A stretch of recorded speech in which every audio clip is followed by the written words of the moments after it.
시청자 여러분 안녕하십니까? 한 주간의 한인사회 주요 소식을 전해드리는 KBN 뉴스 주간 브리핑입니다.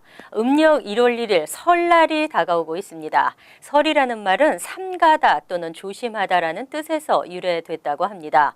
1년 동안 탈 없이 잘 지낼 수 있도록 행동을 조심하고 조심스럽게 첫발을 내딛는다는 매우 뜻깊은 명절입니다.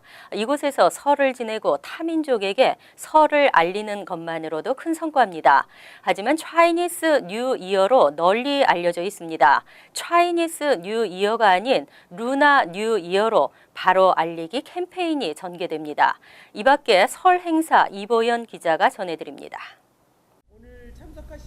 플러싱 189 중학교에서 열린 2017년 뉴욕 한인 학부모협회 첫 정례 회의.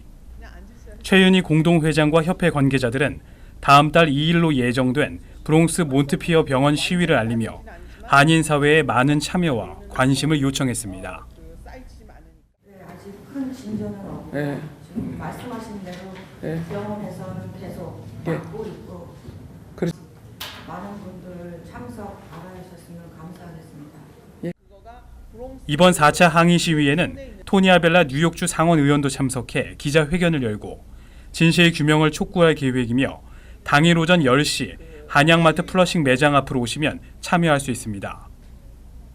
협회 측은 최근 뉴욕 필하모닉의 중국 설날 표기로 다시 불거진 음력 설 명칭 문제를 바로잡기 위한 캠페인을 전개해 나갈 것을 밝히며 한인 사회가 적극적으로 커뮤니티에 바른 설 명칭을 알려줄 것을 당부했습니다. 을 보시는 분이나 또 그 방송을 들으시는 분들이나 자녀들한테도 다 얘기해서 뭐 잡지에 놨든지 신문에 했든지 아니면은 무슨 회사에서든지 그거를 차이니즈 뉴이어라고 할 때는 그거는 안 된다 이렇게 정확하게 얘기를 해주시고요. 한편 오는 설날을 맞아 뉴욕, 뉴저지 이런 학교들에선 다채로운 설날 행사를 준비하고 있습니다. 뉴욕 189 중학교는 부채춤과 북춤 등 각종 전통 문화 공연을 선보이고 뉴저지 팰리세이즈 팍 고등학교는 26일과 27일 한국 음식, 전통놀이 체험 등 다양한 설날 행사를 개최할 예정입니다. KBN 뉴스 이보현입니다. 트럼프 이민정책 강성화에 이민정책이 꽁꽁 얼어붙었는데요. 다만 기존 다카 수혜자에게까지 피해가 가지 않도록 노력 중입니다. 다카 수혜자 보호 법안이 연방의회에서 초당적으로 추진되고 있습니다. 다카 수혜자들의 신분이 유지될 수 있을 것이라는 낙관적 전망이 조심스럽게 나오고 있습니다. 마이크 코프만 의원과 루이스 구티에레즈 연방 하원 의원은 13일 다카 수혜자 보호를 위한 브릿지 법안을 상정했습니다. 법안은 공화당과 민주당에서 각각 3명의 의원이 공동 스폰서로 참여했습니다. 75만 2천여 명의 다카 수혜자들이 벌금을 납부하고 각종 개인정보나 범죄 기록 등 연방 당국의 백그라운드 체크를 통과할 경우 기존 다카 기간이 만료될 때까지 조건부 신분 보호를 받게 되고 연장할 수도 있습니다. 다만 지난 2012년 다카 승인자에 한해 적용되며 이들은 어린 나이에 미국에 와서 자랐고 범죄를 저지르지 않았으며 국가 안보에 위협을 주지 않았다는 점을 증명해야 합니다. 이 법안은 상원에서 12일 린지 그라함 의원과 딕 더빈 의원이 상정한 법안의 하원 버전입니다. 한편 폴 라이언 연방 하원 의원은 12일 현재 하원 공화당 의원들과 트럼프 행정부 측이 다카 수혜자들을 보호하기 위한 방안을 함께 모색하고 있다며 추방은 없고 인도적 해결책을 논의하고 있다고 전했습니다. 뉴욕주 중산층 어깨의 짐이 조금은 덜어질 수 있을지 기대해 봅니다. 앤드류 쿠오모 주지사가 2017에서 18 예산안을 발표하고 중산층 세금 감면과 부유세 3년 연장을 추진합니다. 중산층의 소득세율이 소득 규모에 따라 0.2%에서 0.4%포인트 인하되고 대신 부유층 증세 규정은 3년 연장하는 방안이 추진됩니다. 앤드류 쿠오모 주지사는 17일 1,523억 달러 규모의 2017에서 18 회계년도 예산안을 통해 연소득 4만에서 15만 달러 경우 현행 세율 6.85%를 6.45%로 내리고 15만에서 30만 달러면 6.65%로 조정하는 구성 구상을 발표했습니다. 주지사실은 이에 따라 내년 가구당 연평균 $250 정도의 절세 효과가 나타나고 다음 해부터는 절세 규모가 $700까지 늘어날 것으로 전망했습니다. 현재 뉴욕주 연소득 $106만 이상 고소득자에 대해 실시하고 있는 부유세율은 8.82%지만 올해 만료될 예정입니다. 부유세가 만료되면 2년 동안 $40억 의 세금 수입이 끊길 것으로 예상됩니다. 중산층 감세와 교육 관련 예산 증액 등으로 부족한 예산을 채우기 위해선 부유세 연장이 불가피한 상황입니다. 부유세 연장은 의회에서도 논란으로 하원은 연장은 물론 초고소득자에 대한 별도의 증세 계획도 검토하고 있고 상원에서는 반대하는 입장입니다. 한편 이번 예산안의 큰 틀은 중산층 지원과 교육 활성화 그리고 사회 기반 시설 확충으로 이루어졌습니다. 영주권 문호 우선 일자로 인해 워크 퍼밋 받기가 한결 수월해졌습니다. I-140 워크 퍼밋 개정안이 시행되면서 취업 이민의 어려움이 다소 풀릴 것으로 전망됩니다. 만약 트럼프가 제동을 걸더라도 일단 6개월에서 1년은 시행이 가능한 것으로 알려졌습니다. 17일부터 I-140 워크퍼밋 개정안이 발효됐습니다. 영주권 문호 우선 일자로 인해 취업이민 1, 2, 3순위 신청자들 중 I-140을 승인받은 경우 I-485를 제출하지 못했어도 워크퍼밋을 사전에 발급받을 수 있게 됐습니다. 이에 따라 이미 I-140을 승인받은 H-1B 비자, 주재원 비자, 그리고 특기자 비자 소지자의 본인과 배우자, 미혼 자녀 등이 I-485 접수 전 워크퍼밋을 신청할 수 있게 됐습니다. 또한 I-140을 승인받은 경우 스폰서를 변경해도 기존의 우선 일자가 그대로 유지됩니다. 따라서 스폰서를 변경하더라도 승인받은 I-140의 우선 일자를 가지고 동종 유사 업종의 새 직장에서 취업이민 수속을 신속하게 진행할 수 있게 됐습니다. 이 밖에 일단 I-140이 승인되면 6개월이 지났을 경우 고용주가 취업이민을 철회하거나 폐업하더라도 효력을 유지하게 됩니다. 이로 인한 취업이민 신청자의 피해를 최소화했습니다. 한편 트럼프 새 행정부가 이 개선 방안에 제동을 걸 가능성도 예측됐습니다. 하지만 새 규정을 시행하려면 적어도 6개월에서 1년은 걸리기 때문에 이 기간 많은 사람들이 혜택을 누릴 수 있을 것으로 예상되고 있습니다. 뉴욕시의 시니어 센터 지원금 기준은 무엇일까요? 같은 조건임에도 시니어 센터에 따라 지원금은 몇 배에서 수백 배까지 차이가 났습니다. 정확하고 공정한 지원금 기준 마련의 필요성이 제기됐습니다. 현재 뉴욕시 노인국은 100개 비영리 단체가 운영하는 시니어 센터 250곳에 지원금을 나눠주고 있습니다. 하지만 운영금 배분이 주먹구구식이라는 비난이 쏟아지고 있습니다. 비영리 단체 유니온 세틀먼트가 최근 발표한 뉴욕시 노인국의 시니어 센터 지원금 배분 보고서에 따르면 일부 시니어 센터 간에는 지원금 편차가 수십 배에서 수백 배까지 차이가 나는 것으로 조사됐습니다. 실제 유니온 세틀먼트가 운영하는 시니어 센터 두 곳에서도 지원금은 크게 차이가 났습니다.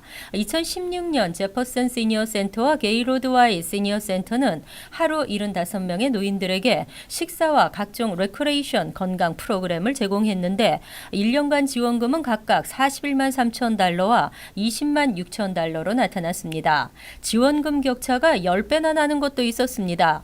브루클린 미드우드에 있는 시니어 센터의 노인 한 명당 책정된 지원금은 $5 32센트인 반면 퀸즈 자메이카에 있는 한 시니어 센터는 $50 31센트였습니다. 노인 영양 및 건강 프로그램에 책정된 지원금도 브루클린 윌리엄스버그 시니어 센터는 노인 한 명당 11센트에 불과했는데 브롱스 모리스 하이츠 시니어 센터는 $51 16센트로 나타났습니다. 전체 경제 활동의 약 70%는 소비가 차지합니다. 생산자 물가가 상승하면서 소비자 물가도 상승하고 있는 것으로 나타났습니다. 경제가 전반적으로 활기를 띠고 있다는 분석입니다. 노동부는 18일 지난해 12월 소비자 물가지수가 한 달 전보다 0.3% 상승했다고 발표했습니다. 소비자 물가지수 상승률은 지난해 10월 0.4%를 기록한 뒤 같은 해 11월 0.2%로 다소 주춤했지만 0.3%로 다시 상승폭을 키운 것이고 금융시장의 지난달 예측치와도 일치했습니다. 지난해 같은 달 2.1%의 상승률과 비교하면 2014년 6월 이후 가장 큰 폭의 증가입니다. 전체 소비자 물가지수에서 에너지와 식품 부문을 제외한 근원 소비자 물가지수는 지난달 0.2% 상승했고 이는 지난해 11월과 같은 상승률이었습니다.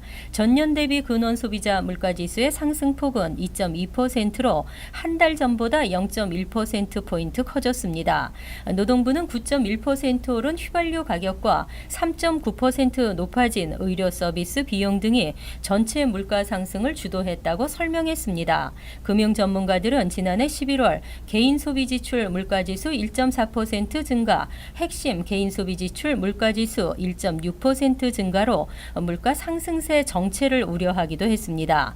하지만 월간 소비자 물가지수의 전년 대비 증가율이 연방준비제도의 목표치 2%를 넘어선 점은 지난해 12월 실시된 기준금리 인상을 정당화하는 측면이라고 풀이했습니다.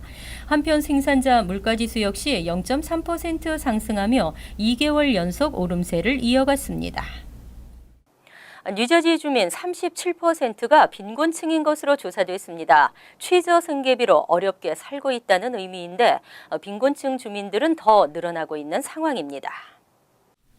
16일 스타레저가 비영리 단체 유나이티드 웨이 보고서를 인용해 보도한 내용에 따르면 뉴저지 주민의 37%가 연간 최저 생계비 미만으로 생활하는 것으로 나타났습니다.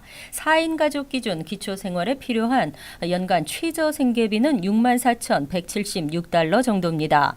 뉴저지에서 부부와 프리스쿨 아동 1명, 유아 1명 등으로 구성된 4인 가족이 생활하기 위해 필요한 최저 생계비는 월렌트 1,257달러, 양육비 1,374달러와 식비, 교통비, 의료비, 세금과 기타 비용 등을 포함 월 5,348달러로 산출됐습니다. 그러나 주 전역에 120만 가구가 최저 생계비에 못 미치는 수입으로 생활하고 있습니다. 최저 생계비는 지난 2007년 이후 23%나 늘었지만 수입 증가분이 이를 못 따라가고 있기 때문입니다. 빈곤한 삶을 사는 주민들이 늘어나고 있는 상황입니다. 특히 뉴저지주의 최저 생계비는 전국 평균을 훨씬 상회하고 있습니다. 최소의 삶을 누리기 위해서 비싼 비용을 내고 있다고 유나이티드 웨이는 지적했습니다. 한인들이 많이 거주하는 버겐 카운티의 경우 전체의 29%에 해당하는 33만 7천여 가구가 최저 생계비 미만으로 살고 있는 것으로 나타났습니다. 23일부터 세금 보고가 시작됩니다. 저소득층을 돕기 위한 무료 세금 보고 대행 서비스가 곳곳에서 진행됩니다. 랑킴 뉴욕주 하원 의원은 비영리 단체 얼반 업바운드와 파트너십을 맺고 이달 24일부터 4월 13일까지 세금 보고 무료 1:1 서비스를 제공합니다. 현장 서비스는 월에서 목요일 오전 10시부터 오후 5시까지이며 다만 먼저 사무실이나 전화, 이메일로 예약해야 합니다. 민권센터도 2월 3일부터 4월 15일까지 매주 금, 토요일 연소득 54,000달러 이하인 납세자를 대상으로 무료 세금 보고 서비스를 실시합니다. 금요일은 오전 11시부터 오후 5시까지이며 토요일은 오전 10시부터 오후 6시까지로 역시 사전 예약이 요구됐습니다. 플러싱 YMCA도 한국어가 필요한 다국어 세금 보고 서비스를 시행합니다. 서비스는 2월 11일, 18일, 25일이며 3월은 4차례, 4월은 3차례 시행됩니다. 예약 후 방문을 권하고 있습니다. 뉴욕시 소비자보호국은 뉴욕시 5개 보로 내 비영리 단체 200곳에 세금 전문 봉사자를 배치하고 18일부터 세금 보고 서비스를 시작했습니다. 서비스는 자녀가 있는 경우 연소득 54,000달러 이하, 무자녀일 경우 3만 달러 이하여야 이용할 수 있습니다. 지역별 서비스 이용 기간은 DCA 웹사이트에서 확인할 수 있습니다. 본격적인 트럼프 행정부가 시작됐습니다. 철저한 국익 중심의 미국 우선주의를 내세운 새로운 행정부가 시작됐습니다. 각종 부정적인 여론에도 불구하고 트럼프 행정부 출범을 학수고대하는 사람들도 많습니다. 당당한 외교, 개선된 의료보험, 소기업 혜택과 세금 감면 등 경제에 숨통이 트일 것이라는 기대가 높습니다. 한편 취임식보다 아름다운 퇴임식을 마친 오바마 대통령은 퇴임 후에도 적극적인 정치 참여를 시사했습니다. KBN 뉴스 주간 브리핑 여기서 마칩니다. 시청해 주신 여러분 고맙습니다.